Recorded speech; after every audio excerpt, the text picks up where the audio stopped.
Deception, slavery, and unimaginable cruelty. There are many companies with dark origin stories, but the story of Volkswagen may be the most horrifying. Today, the Volkswagen Group is one of the largest auto conglomerates in the world, holding ownership over brands like Audi, Bentley, Lamborghini, and Porsche. You might associate Volkswagen with some of the most beloved car designs, like the harmless-looking Volkswagen Beetle or the playful VW bus. However, behind the innocent facade of these iconic cars lies one of the darkest histories in the world of business, dating all the way back to Nazi Germany and a personal request from Adolf Hitler. Be warned, this story is not for the faint of heart. This is a story of dark secrets. This is the disturbing true story of Volkswagen.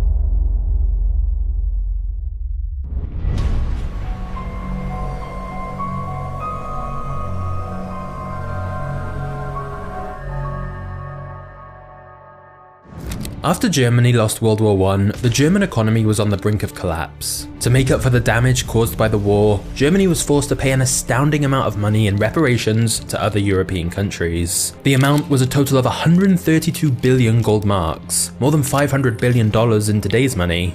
As a consequence, the German economy was extremely volatile during the 1920s. Unemployment was sky high, and because the government printed endless amounts of money to pay for reparations, Germany's currency became essentially worthless. During the winter, it was actually cheaper to burn your cash to stay warm than it was to buy firewood. The German people were desperate for something to change, and this was exploited by the Nazi Party, who by 1933 managed to gain nearly absolute power, leading to Adolf Hitler becoming Germany's chancellor. Hitler promised to restore the German economy to its former glory, and to do that, he needed to make it completely self-sufficient. One of the ways Hitler planned to do this was to connect German cities with a large highway network known as the Autobahn. So he ordered the Nazi government to start building thousands of miles of road across Germany. But once the Autobahn was ready, there was one problem. There weren't any cars on it. You see, even though the economy showed signs of improvement, cars were still a luxury in the 1930s, so buying a brand new one was totally out of reach for most working class Germans. However, since the turn of the 20th century and the introduction of automobiles, German engineers had dreamed of a vehicle that was small, easy to mass produce, and inexpensive to buy. The idea had a popular name, the people's car, or as it was said in German, Volkswagen. Some promising designs had been introduced over the years, although none of them had ever reached a mass market. But Hitler wanted to change that to fill up the Autobahn, so he recruited a man who was already a titan of the car industry, Ferdinand Porsche, one of Porsche's founders. Porsche had designed some of Germany's most iconic cars to date, so Hitler considered him the perfect man to bring his personal idea for the Volkswagen to life. Hitler wanted a small family car that could fit 2 adults in the front and 3 children in the back. It had to be light, fuel efficient, and able to clear 100 kilometers an hour on the Autobahn. Hitler also told Porsche it should look like a Beetle, and Hitler even made his own sketches. Now, if there was anyone in Germany you didn't want to displease, it was Adolf Hitler. So Ferdinand got straight to work, using inspiration from his most successful past designs, like the Porsche Type 12 and Type 32. However, potential designs for the people's car had been in the works for decades already, and some of them looked suspiciously close to Ferdinand's final design. Years later, one engineer was able to successfully sue Volkswagen and get partial credit for the design, so it's fair to say the design for the first Volkswagen wasn't completely original. But either way, by 1938, the Volkswagen's design was ready, Hitler loved it, and the new Volkswagen factory in Wolfsburg was about a year away from starting production. Now, even though Ferdinand became Volkswagen's president, it was a state-owned company at the time, so it was founded under the Nazi government, and they were in charge of advertising the new people's car to the German population. Hitler priced it at 990 German Reichsmarks, a little over $6,000 in today's money, and he initially named the car the KDF wagon, as in Germany, KDF was an abbreviation of strength through joy. But since the Volkswagen factory wasn't quite ready yet, and since many Germans were still struggling financially, the Nazis came up with the idea of a savings booklet. If citizens paid 5 Reichsmarks every week until they reached the full price of 990, then they could get their Volkswagen in a little under 4 years, when the full amount was paid off. 5 Reichsmarks a week was a reasonable rate for most working class Germans, and so over 300,000 Germans signed up. But none of them ever got their Volkswagen, and all of their hard-earned savings would be lost. Because in 1939, the Third Reich invaded Poland, marking the beginning of World War II. And throughout the course of the war, Volkswagen would reveal just how evil it could truly be.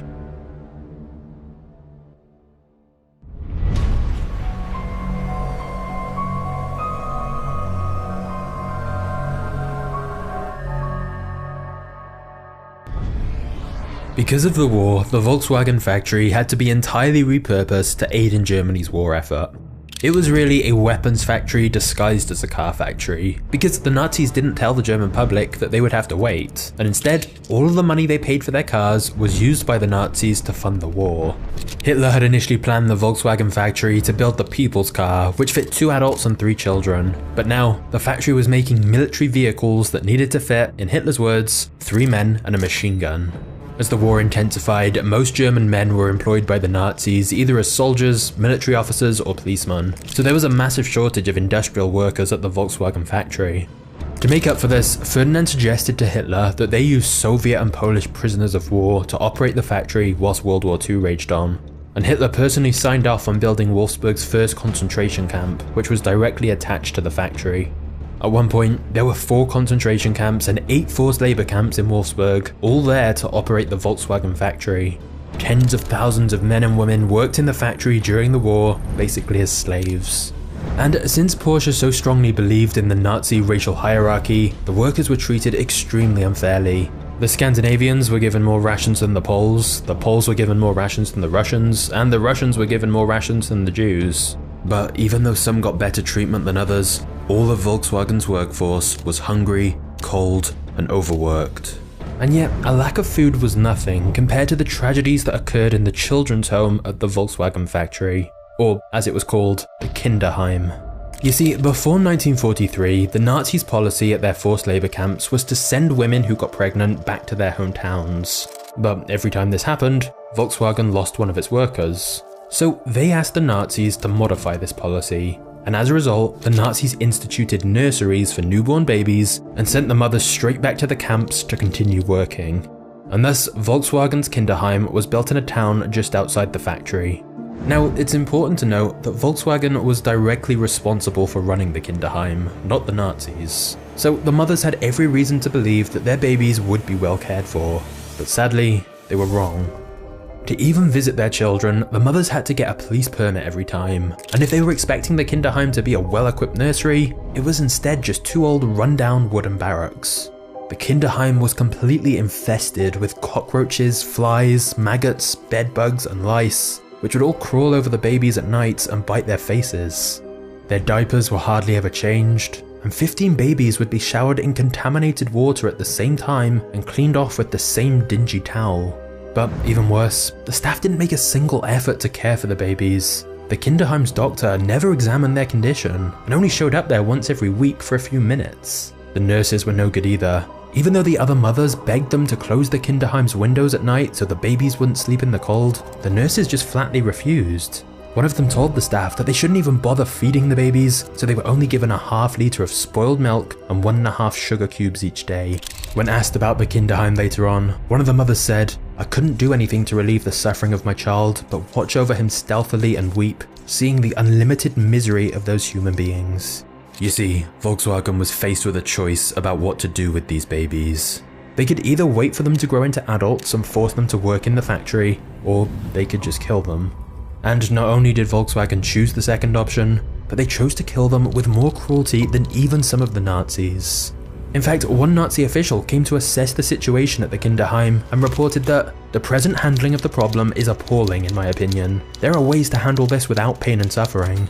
But one of the Kinderheim staff members just brushed off his suggestion sarcastically, saying that the baby was merely tortured. As you would expect, the constant malnutrition, infection and neglect meant that death was a weekly event at the Kinderheim, and Volkswagen made the mothers pay for their funerals. Although perhaps funeral is not the right word for it. The babies' bodies were wrapped in toilet paper, stored in the Kinderheim's bathroom for a few days, and then tossed into an unmarked mass grave inside of a cardboard box. In the end, somewhere between 365 to 400 babies were victims to this tragic fate. The death rate for infants inside Volkswagen's Kinderheim was nearly 100%. And this would have continued for longer, but then in 1945, the Allies had successfully advanced into Germany's territory and they bombed the Volkswagen factory as a strategic move. The factory was left in ruins, but the bombing was a sign of hope. Over at the Kinderheim, Volkswagen ordered one of the bureaucrats to burn all of their documents. But in an act of sudden bravery, he took a stack of blank papers and burned those instead. That's how we know about all the atrocities that occurred at the Volkswagen factory and the Kinderheim. The 9,700 workers and concentration camp inmates working on the Volkswagen factory at the time were liberated by the Allies, and a few weeks later, in May 1945, the Nazis surrendered. World War II was finally over. But now that the Nazis were out of the picture, what was going to happen to Volkswagen?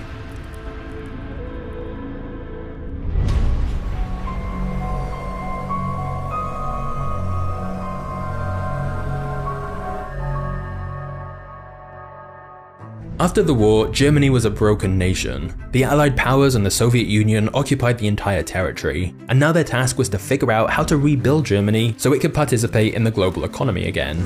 Now, the Volkswagen factory used to be the biggest employer in the town of Wolfsburg, but after the Allies bombed it, it was left in ruins. If the factory didn't resume production, the people of Wolfsburg would be left without food and housing. So the British Army tasked Major Ivan Hurst with the administration of the Volkswagen factory. Ivan was a British Army officer and engineer, but he was just 29 years old at the time. And when he got a tour of what remained after the bombing, Ivan knew saving Volkswagen was going to be very complicated. About 2/3 of the factory's roof had been torn down, there were massive bomb craters all over the floor, and much of the machinery had been damaged. But still, Ivan knew the factory could employ at least some of the people of Wolfsburg for now. And he also realized that there was an extra benefit to the Volkswagen factory. All of the British Army's vehicles were in terrible conditions after 6 years of war. So because Volkswagen's cars were designed to be easy to mass produce, it could become the main transportation vehicle for the British Army while they occupied Germany. And by sheer coincidence, it just so happened that there was one prototype Volkswagen in the factory that had miraculously been unharmed during the bombings. So Ivan painted it like an army vehicle and sent it to the British Army's headquarters. And to his surprise, they sent him back an order for 20,000 other cars just like it. And 14 days later, they doubled the order to 40,000. But in Ivan's words, an order for the cars was one thing, to produce them was another. You see, the factory was in shambles and its equipment was damaged. So at first, Ivan was only able to get the Volkswagens built manually, which was a very slow process. Also, the vast majority of the labourers who worked at the Volkswagen factory returned to their home countries after they were liberated. And finally, since Germany's industrial economy had collapsed after the war, getting materials like glass, steel and car batteries was extremely difficult. So Ivan put his head down and started tackling all these problems one by one. Once they cleaned up all the rubble and repaired the equipment, Ivan managed to organise assembly lines that produced Volkswagens much faster. To make up for the lack of workers, Ivan called the British Army and asked them to release Nazi prisoners of war and give them a job in the factory. And finally, to get a good supply of materials, Ivan cut a deal with the Allied powers to give him a steady ration of steel, glass and other materials. With all of this combined, by the end of 1946, the factory was up and running. It had produced its first 10,000 cars, and the number was only increasing from there. Throughout all of this time, Ivan continually made improvements, including the introduction of motorized flat wagons to move parts around the factory. And this led to a surprising development. They soon realized that if they made some modifications to the flat wagon, it could be sold to the general public as well. So eventually, that project turned into the hugely popular Volkswagen Type 2, which is more commonly known by its nicknames, including the VW Bus, the Camper, or the Bully. Once Ivan fulfilled his quota of 40,000 Type 1s for the British Army, he established a network of successful car dealerships around Germany and other places in Europe. And the British Treasury even ordered that the factory begin to export cars to the UK. Of course, the original Volkswagen logo was changed to get away from its Nazi origins. But it was clear to Ivan that the company had a bright future. They were selling cars all over Europe now, and the Volkswagen Type 1 actually became a symbol of Germany's resurrection. Ivan had inherited what appeared to be a lost cause, and yet just a few years later, Volkswagen had a working factory, 2-star products, an entire team, and a network of dealerships.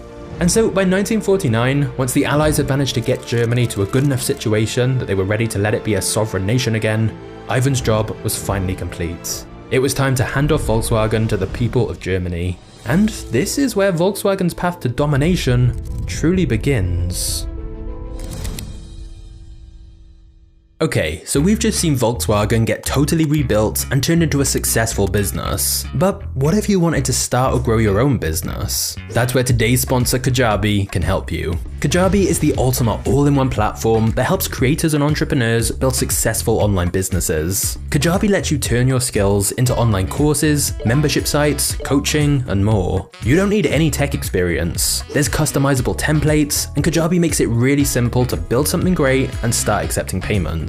I've actually been building my own YouTube course entirely using Kajabi, from the sales page to the membership area to the mailing list. Normally, I'd need a bunch of different subscriptions for all that, but Kajabi handles everything I need in one place. And because I wanted to make sure my course was the best it could be, I tried loads of different course platforms, but Kajabi was by far my favorite and let me add all the customizations and features I wanted. In fact, there are thousands of creators on Kajabi making 6 and 7 figures with less than 50k followers. And right now, Kajabi is offering a 30-day free trial to start your own business if you go to kajabi.com/magnates. That's kajabi.com/magnates. So go to kajabi.com/magnates to earn more doing what you love.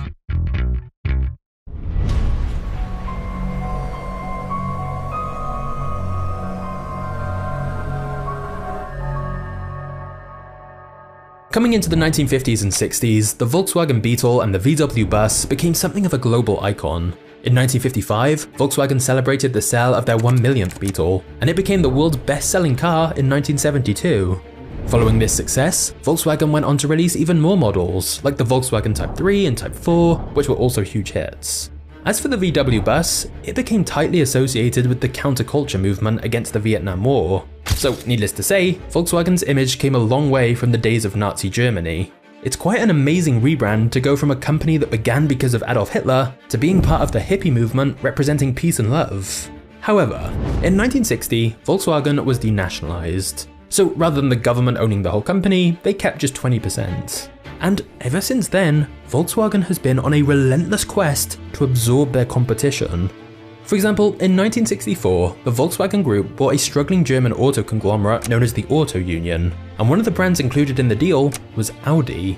In 1986, Volkswagen bought a majority stake in the Spanish car manufacturer Seat. A year later, they bought out Skoda. And by the turn of the century, Volkswagen had acquired Bentley, Lamborghini, and Bugatti. So by swallowing up as many other car brands as they could, the Volkswagen Group was now a massive and powerful conglomerate.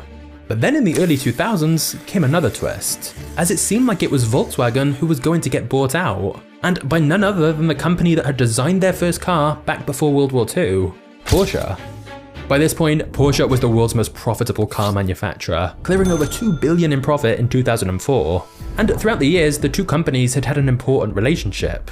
Porsche owned 5% of Volkswagen, and Volkswagen's CEO owned 10% of Porsche, as he was actually the grandson of Ferdinand Porsche. But in 2005, Porsche bought more Volkswagen shares and increased their stake to 20%. And then, slowly but surely, they increased this to over 30%. Now, Porsche's CEO publicly stated they had no intention to take over the company. He said Volkswagen was simply an important partner of theirs. But behind closed doors, Porsche most definitely did want to take over the company. And when the 2008 financial crisis struck and Volkswagen's sales heavily declined, Porsche saw their chance to buy billions of euros of their stock. And under German laws, they didn't have to reveal how much. These consistent investments from Porsche actually kept Volkswagen's stock pretty stable even though the company was really struggling. So to many outside investors, it seemed obvious Volkswagen's stock was highly overvalued.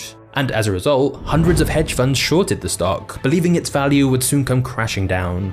Now, short selling is basically when an investor borrows a company's shares and sells them with the plan to buy them back later at a lower price. If the value decreases like they expect, then investors make a profit on the difference. But in 2008, Porsche dropped a statement that shocked the investing world. They revealed that they now owned 42.6% of Volkswagen's voting stock and held a further 31.5% in options. They also said they were going to keep buying Volkswagen stock until they owned 75% of the company. This meant Volkswagen's stock price was not going down anytime soon. Plus, since the German government still owned around 20% of the stock, there were way less shares available on the open market than investors had realized. And so, all those investors who'd shorted the stock were sent into a panic and began frantically buying back their Volkswagen shares before it was too late. As a result, within just a couple of days, Volkswagen's share price went from around 210 euros to over 1005 euros. It was described as the biggest short squeeze in history. And for just a couple of days during the panic, Volkswagen became the most valuable company in the world by market capitalization. Now, this quickly went back to normal very soon after. But still, Porsche was nearing 75% ownership of Volkswagen, and so their takeover plan seemed on track. But for their last push to own everything, they needed more money, and so they sought the help of a group of Qatari investors. However, the German government blocked this deal from going through, and after this, things started to fall apart for Porsche. You see, by buying up so much stock, Porsche had taken on around 10 billion euros in debt. Their plan was that once they had over 75% ownership of Volkswagen, they'd be able to pass a profit transfer agreement and pay off their debt using Volkswagen's cash reserves. In other words, using the money from the company they just bought to help pay for the company they just bought. But once the deal fell through and Porsche were unable to afford the remaining stock they needed to have full control, they now had no way to pay back their debts.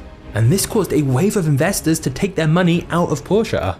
Meanwhile, over on Volkswagen's side, they feared Porsche would now start selling off huge amounts of Volkswagen stock to cover their debts. So before they could do that, Volkswagen decided to turn the tables on Porsche. In 2009, Volkswagen asked Porsche's Qatari investors to divert their investment into Volkswagen instead. And with that money, they bought 49.99% of Porsche's stock, just a single share away from 50%.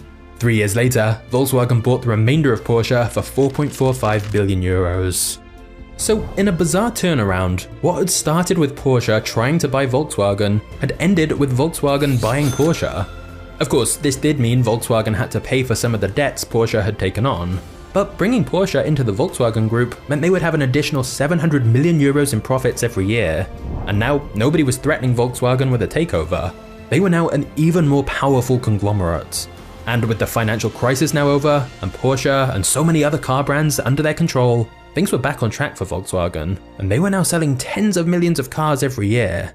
And yet, behind all of that success, Volkswagen was hiding a dirty secret. And once it was discovered, it would launch them into the most public scandal in the company's history.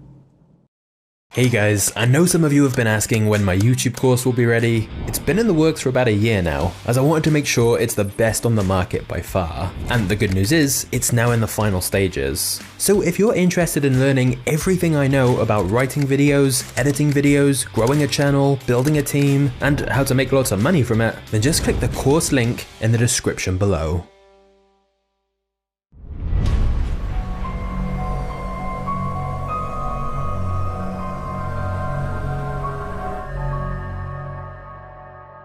The Volkswagen Group was quickly rising to the top of the automobile industry, each year selling more cars than the last. And yet, Volkswagen was hiding an illegal secret inside millions of their cars.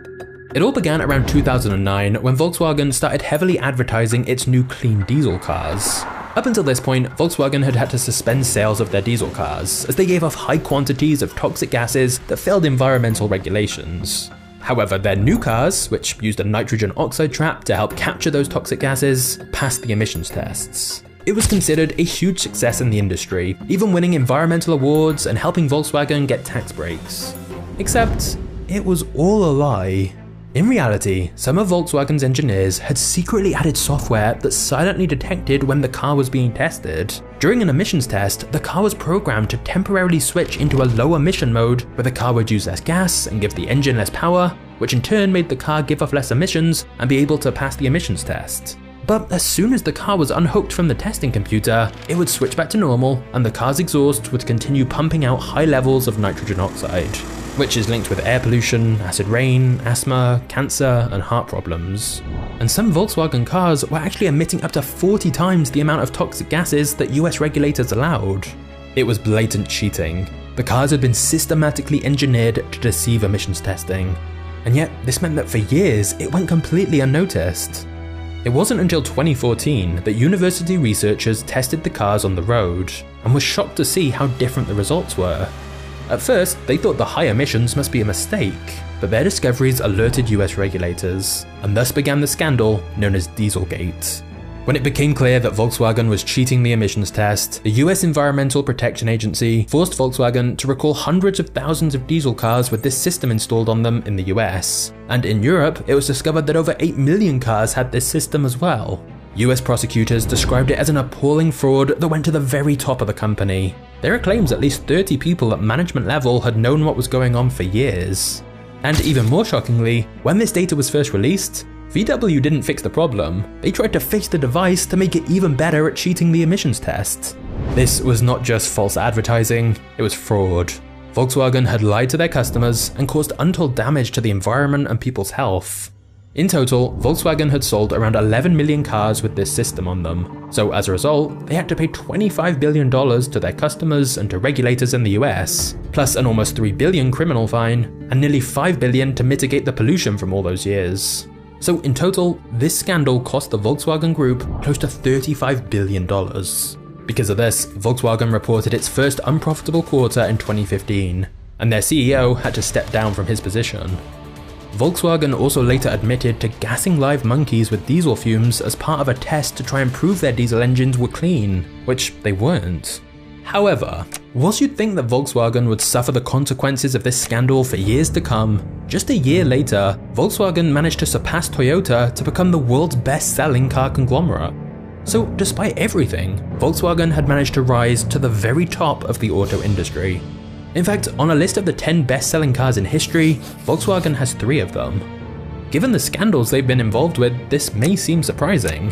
But I think it's important to stress we can't blame Volkswagen today for the atrocities in its early years. Because after World War II, although the name and factory were the same, the people running the company were completely changed. And when you consider all of the brands the Volkswagen Group owns, there's no doubt they've made plenty of brilliant, iconic cars. But on the other hand, the emissions scandal, along with multiple scandals of bribery involving high-level executives, all show that even Volkswagen's recent history is still filled with controversy. So if you feel like watching a more uplifting story, I suggest checking out how Nintendo saved the video game industry from collapse. Just click the thumbnail on screen now, and I'll see you there in a second. Cheers.